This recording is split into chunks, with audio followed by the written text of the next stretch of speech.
No dogs. No puppies. Puppy dog, yeah, baby.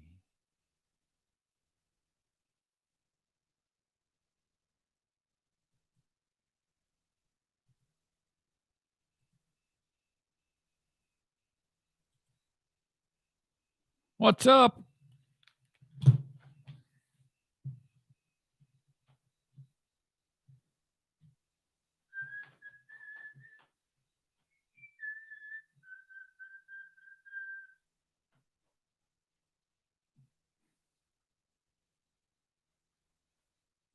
I walk the streets of Japan till I get lost, 'cause it doesn't remind me of anything.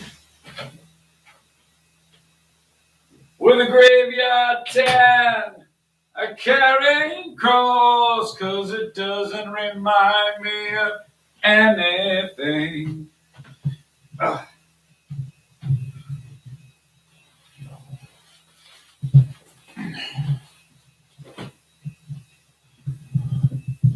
What's up? All right, see if we can get a few of you in here for this Friday that feels like a Monday. It's so weird. Thanksgiving. They should change the date of Thanksgiving to not the fourth Thursday. It should always be the fourth Friday, right? That would make more sense.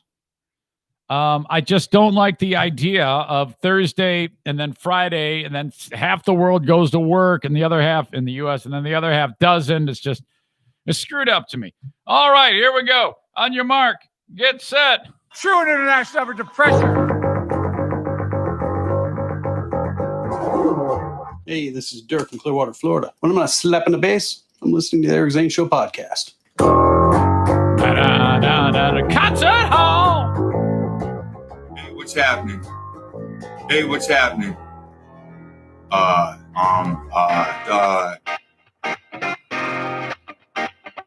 You need to back the fuck away from me, lady. Yosemite. That's disrespectful. I'm a lesbian.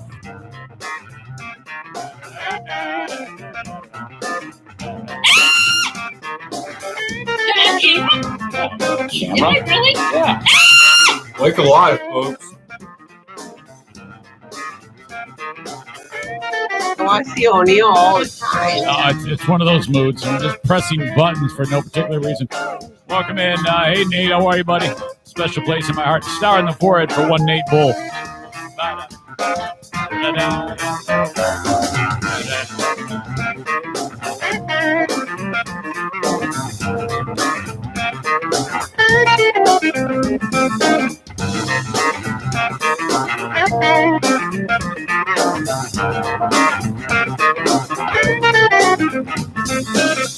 Okay, so if you're just listening to the audio, you're like, why did he just go down there underneath the table and grab the asshole of the day sign? Well, that was because when Casey Jones from Wood TV8 was here on, I don't know what day that was, Tuesday or Wednesday, Tuesday, I didn't want the asshole of the day sign to be behind us in the video shoot and then to record all of that. And then they're like, oh, God, we got to blur out the sign that was over your shoulder. So, yeah, I was thinking ahead. Excuse me. Okay, welcome into some of the folks who may be enjoying the Patreon bonus podcast on the free setting today. All right, because I made it available for everybody. So hopefully we'll get a few more people in addition to what we normally get, which is always fantastic. It's a select fraternity of pizza. Look, the reason why I said pizza is because Rob wrote pizza in the comments, and then I saw it, and then it popped into my brain. That is hilarious. Holy shit. All right. So, yeah, I wanted to bring in a few more of you, so thank you so much for being here, part of the Patreon bonus podcast. Each and every day, this is number 475. Milestone kind of day. 475 regular free podcast with sponsors, 475 additional podcasts on Patreon bonus. I need to share a story with you that I just heard from a dear friend of mine. This is sad and serious and uplifting and sweet all in one. This isn't funny. This isn't like me being an idiot. This actually happened. I'm going to share it with you right now. And I asked him, I go, do you mind if I talk about this on my podcast? He says, no, go right ahead. I might even mention this again if I feel the moment isn't lost on Monday when I podcast Monday. But if I podcast Monday, there's a chance I won't podcast Monday. It all depends on when I have to get this COVID test. At some point, I got a podcast. It's just going to be weird being that I'm going to be on the West Coast. But I promise you I'll get it done. I'll commit to it right now. I'll be podcasting Monday of next week. I'll be podcasting Tuesday of next week. Wednesday, Thursday, Friday, I'm out. Then back on December 7th. From Los Angeles again, recovering from little snippy. Okay. So as a lot of you know, Baldwin Ace Hardware is a sponsor of the show. The owners of Baldwin Ace Hardware are Mike and Jenny Gilmurray. And Mike's mother just passed. She contracted COVID, and it did what it does, what it did to my mother. So when she was ailing, she was in an old folks home, and they had like her in her room, and so that no one could really get in or out other than the care workers that were there, and Mike couldn't go see her or anything. They actually were outside of the window, like in the bushes, looking in at her, trying to talk to her on the phone when she was still coherent enough. Well, as time would have it, it eventually got very, very dire, and she ended up going into the hospital, where ultimately she passed. Now, they give you an option in the hospital when it comes to COVID. You can be with your loved one, but then you're more than likely going to have it, and then you go directly from the hospital to your home, and you don't leave it. You quarantine, and I would guess that most people would stick by those rules, unless if you're like eating over at Jimmy's Roadhouse. Then you actually, if you get COVID at Jimmy's Roadhouse, they say, come on down. Don't wear a mask. Just, you have to cough 5 times forcefully when you walk in the door. I'm kidding. It's a joke. But anyway, all right, I promised I'd be serious about this. So I'm talking to him today, and he's, it turns out that he and Jenny said, well, we're going to be with her, and then we're going to quarantine. And I talked to when I talked to him today, I go, how you feeling? He goes, I'm pretty sure I got it. I don't feel so hot. And I'm like, wow, that's just remarkable. But listen to this shit. This is incredible. He said that for a couple of days, she was completely comatose, and there was no communication, nothing, not a thing. And they're sitting there by her side, like holding vigil, holding her hand and just waiting it out. And she had all of the, just like my mother, they took off the life support and anything that would help sustain life. And she's going to die. So, but she's not.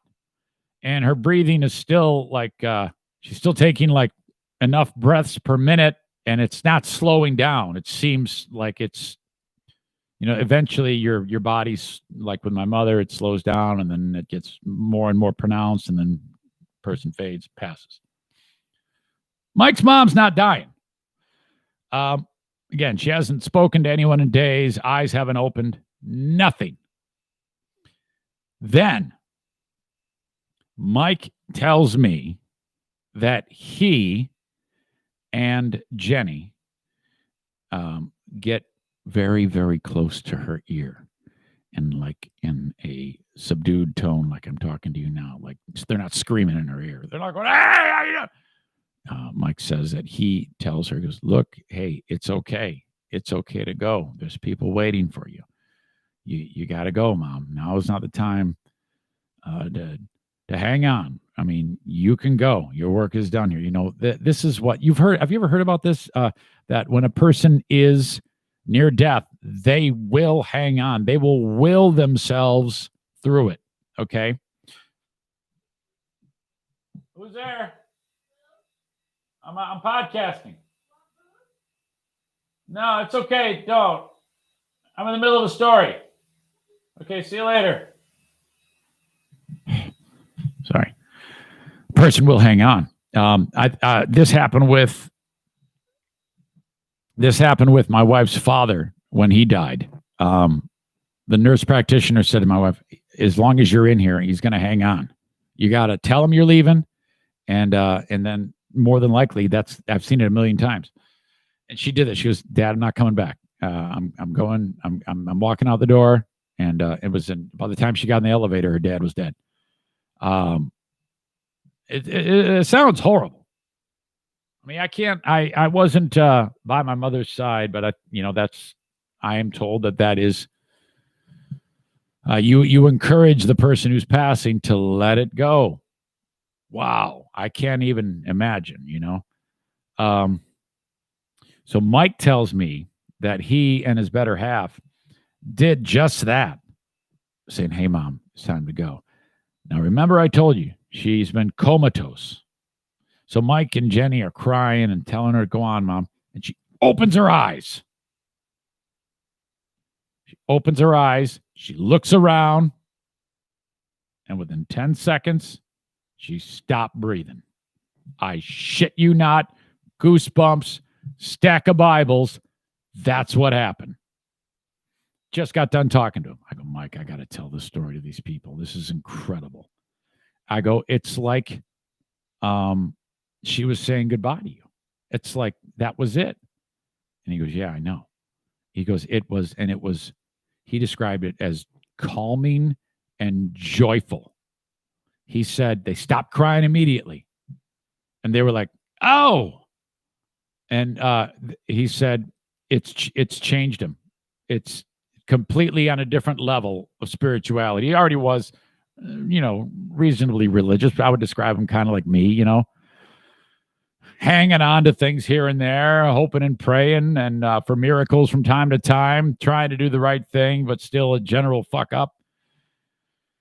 Holy shit. I go, this is the type of thing that really leaves a mark with a person.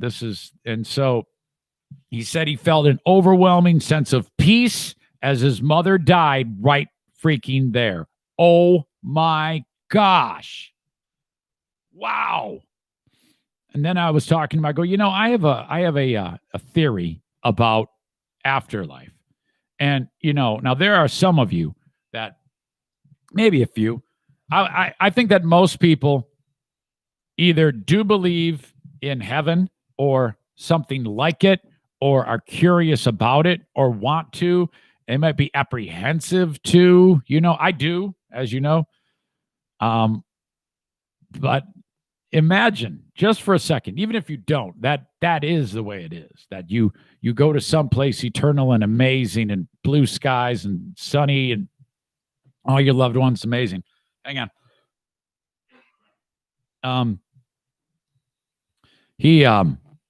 I said to him, I go, I have a theory that if a person goes to heaven, they get there, and the amount of time passing there is different than the way it is here. So that in heaven, when like his mother gets up there, it will seem like a short amount of time, a minute or 2 or 5 or 10 before he is up there. So in her world, oh, hey, you're right behind me. And he'll be like, oh, God, no, it was 15 years of being on the Eric Zane Show podcast with that shithead and watching the Lions suck dick. What are you talking about, Mom?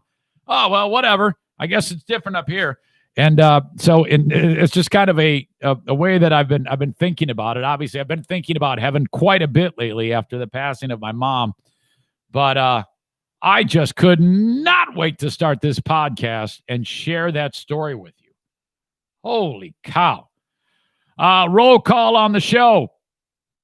As I spill my guts about that, I see the usual Usual cavalcade of all-stars are here. Josh, Blue Stain Rob, Kenny is in the house. Tyler, hello to you. Megan, she says, yes, my Bappa did this. You see? Oh, my gosh. Megan, I don't know if you heard it on the regular podcast. I don't know if I saw your comments on there, but we talked the essential oils big time on the free podcast. And I think the one that smells like sweet trees is my favorite. Diana put it on my wrist. Did you hear that? I don't know if you caught that. I even gave the name of the business. All right. Kevin Corbat, you are just the man over there. Say hi to your folks for me. And on and on and on. The tarantula farmer is here. No Amanda might be selling dildos. Nate, you sweet, beautiful soul, you. How are you? Kevin Kuipers, recipient of my latest cameo. Jason Mays, hello to you all. All right. What a freaking day. Yeah, this is it. We're going to reconvene. I want tell me if you think this is weird, because you know I have nothing but confidence and knowledge that this is all going to go the kidney transplant as well as it always has for these people. This is routine work. These are great surgeons and helpers and all that stuff. So. But, you know, being who I am, and I've never done this before, you do have some degree of trepidation. And I did have to, in the unlikely event that something terrible happens, I had to, you're going to think, oh, come on, man. But no, there's a lot in our household. There is a number of things that Diana has no idea about, and she doesn't know anything about it and doesn't know who to call or what to do. And in the unlikely event that something goes wrong, I had to send her a troubleshooting chart of who to call in the event of something terrible happening. Now, again, this has so small of a percentage chance of happening, but I am not going to let that go to chance, okay? Because if it does get sideways, and then I'm up there talking to Mike Gilmurray's mother saying, oh, my God, I was just talking about you on the podcast. Holy shit, my God, it's good to see you. How are you? Take me through when your son bought the Ace Hardware. Diana's going to be here going, fuck, oh, God, what do I do? Well, so there's like an life insurance guy, and like all these types of people that she has to contact. Last will and testament guy, and I had to send it to her. I go, this is, if you want access to this, here's a username, here's a password, all these different things, financial stuff. I don't want to hear it. I go, well, you have to hear it. You got to know that I sent it to you. You have to acknowledge it, just in case. This will make what isn't going to happen that much easier to get through, you know? I mean, this is preparation. I hated that I had to do it, but it's still very, very important. So I know you're like, what are you telling us that for? I know, it's just kind of like I'm an open book. This is what it's all about. This is what you have to do. But no, I feel really, really great about this. I know I've got you guys all supporting me and helping me. Tyler says, did you tell your dad yet? No. Thought about that last night. I'm maybe Sunday when I get there. No, I don't know. Well, it's got to happen soon. I think I'll tell him before I leave for California. I think there might be a risk of being insulted if I tell him as I'm there. So thank you for reminding me. I will take care of that either today or tomorrow. All right. All right. Yeah, that's what Josh says too. Before you leave. Yeah, that sounds about right. A couple of days before I leave. Because then he really I mean, he could say, well, why didn't you tell me? Well, I am telling you. I just waited up till leaving to tell you, but I'm telling you, you know?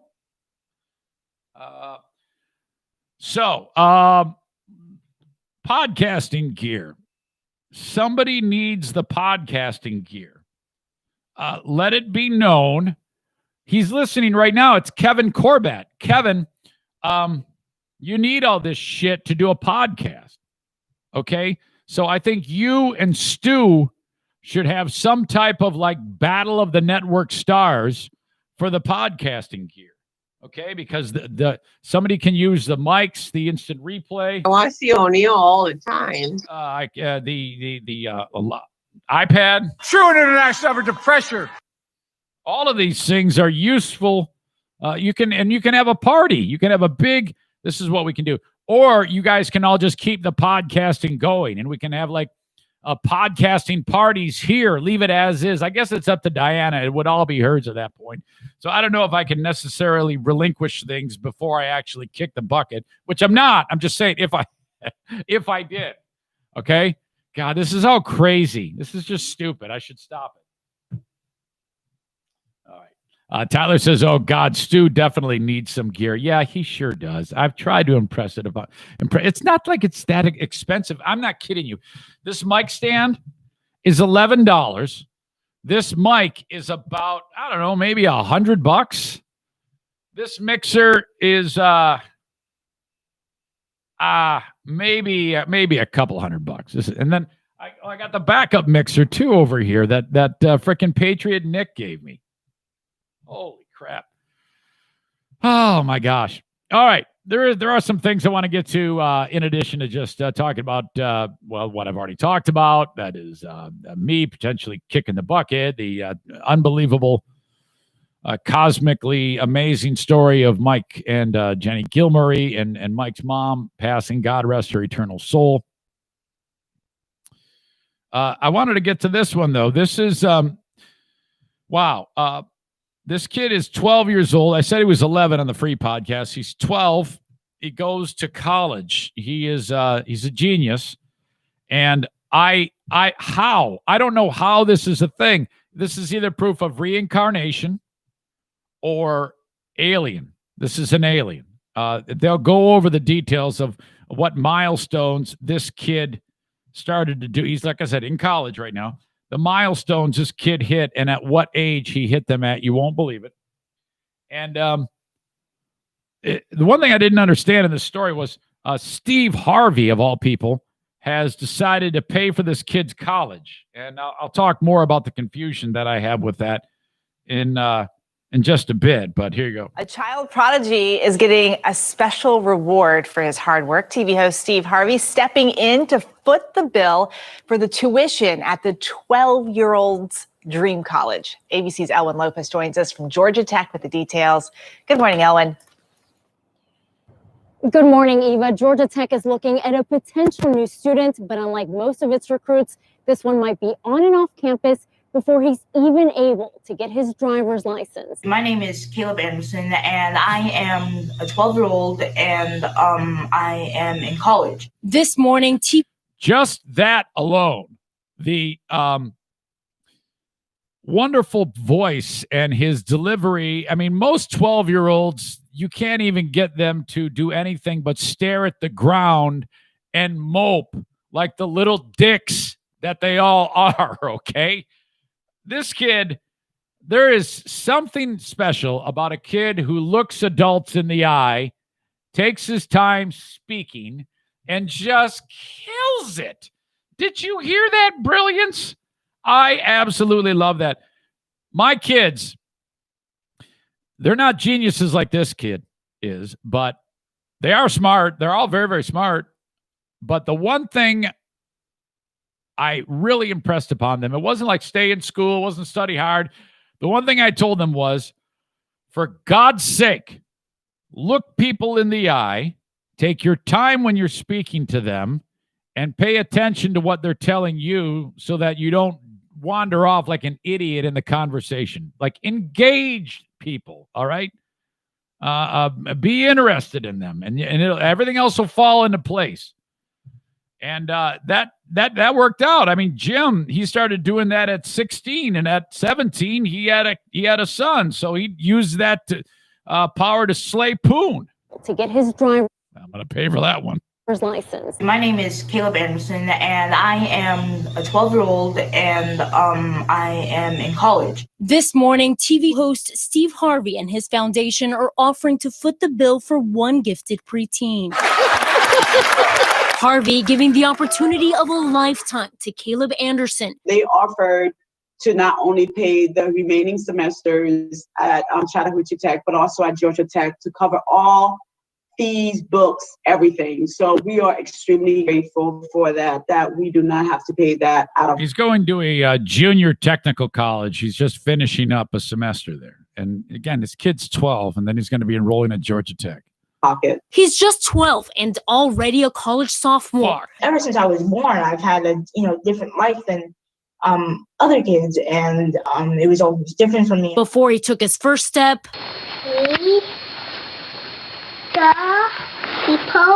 That's We the People. So you know that he's not reading Dr. Seuss there. He's reading what Patriot Nick reads before he goes to bed every night. he was reading the Constitution of the United States. At 6-month-old, he was already reading. By 9-month-old, he was already signing and reading. And then by... Did you hear that? 6 months old, he was reading. 9 months old, he's signing and reading. He's doing that language that the deaf people use. 11 months old, he was reading words he's never seen before. What? By the age of 10, as most kids his age were preparing for middle school, he was ready for college. In middle school, it wasn't really challenging for me. It was slow, it was boring. I went to college, I was able to challenge myself. At 11, he enrolled as a I wonder if that meant that adolescence came early and he's like pounding his pud at like a year and a half old. freshman at Chattahoochee Technical College in Marietta, Georgia. Now, Caleb wants to continue his aerospace engineering studies at another college, Georgia Tech. And with Harvey's help, he'll be able to do just that. So it's just thank you, Uncle Harvey. That's what we call him now, Uncle Harvey. Why the hell does Steve Harvey have to pay for this? I mean, if you have arguably one of the brightest young minds that, no hyperbole, has walked the earth. Okay, there's probably been very few people that have had the skill set of this 12-year-old, okay, at this age. Why is someone famous having to pay for his college? Every fucking college in America should be saying, yes, we're paying for all your college. I find that shocking that someone has to pay for it for him because, colleges do that. They want the best and the brightest minds because when this kid develops a cure for cancer or whatever the fuck he's going to do, they wanted us to be able to say he was a graduate at Georgia Tech or he learned to do something fantastic. I think this kid wants to be an astronaut, and I was reading that he wants to fly to Mars. And I thought to myself, well, that's a fucking stupid thing to do. Why the fuck would we? Well, no, you can't. Don't let him. You don't want a bright mind like that flying off to Mars. Fuck you. Do something amazing like cure cancer, AIDS, or I don't know. Give me a bigger dick. Here at Georgia Tech, they say they were happy to meet with Caleb and his family and are always excited when young, bright minds want to join them. Dan? We were saying on the set, Caleb for president. Yeah, that kid is amazing. Elwin, thank you very much. You're going to get a lot of shit for that comment. Wow. I cannot believe somebody that young can be that amazing at something. 12 years old. Jeez. So that means, he'll be done with that degree before he can even drive. That's got to be some kind of record, right? Man, is that incredible. Holy crap.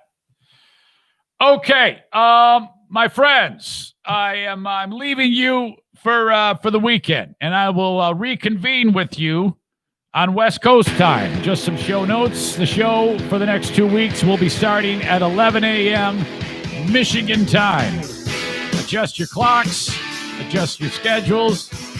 I appreciate any thoughts for Jeffrey and thoughts for me. I know I'm going to do fine, but the key is once you get this kidney out of me, no big deal.